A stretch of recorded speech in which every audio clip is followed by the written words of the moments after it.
Younger people are seemingly developing more side effects after taking the COVID-19 vaccine. That's according to the Ministry of Health.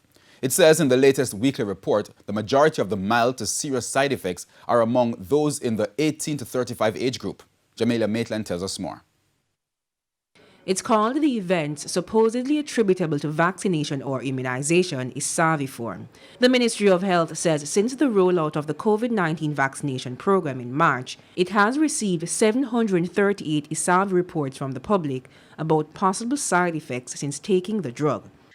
For AstraZeneca, it's 497, for Pfizer, 202, and for Johnson & Johnson, 37.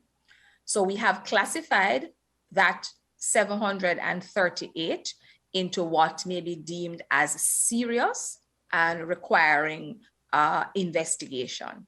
Dr. Melody Ennis heads the country's vaccination program. She says there are 165 serious cases. However, the actual number of people affected may be less since they can report having more than one side effects. It includes being hospitalized, having medical complications, or even dying since taking the vaccine. For AstraZeneca in that group, we have 142 we consider serious. For Pfizer, 20, Johnson & Johnson, 2. And we actually do have one for Moderna.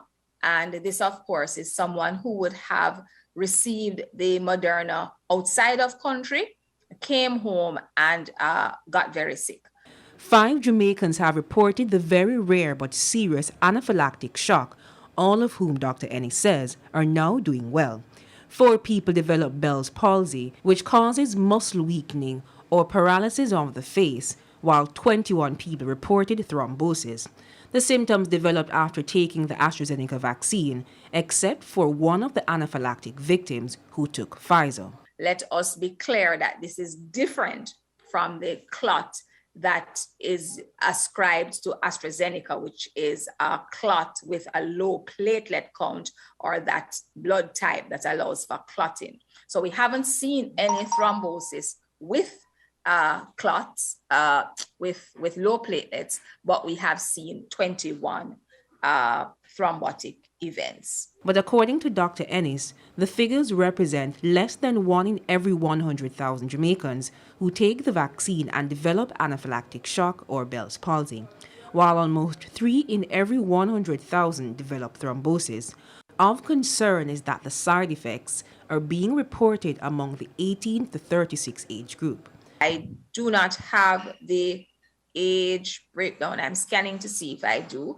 I don't have the age breakdown for the serious ISAVs, but if I look at what is happening internationally, it does appear as if the younger persons are in fact experiencing more ISAVs. Jamaica Maitland, TVJ News.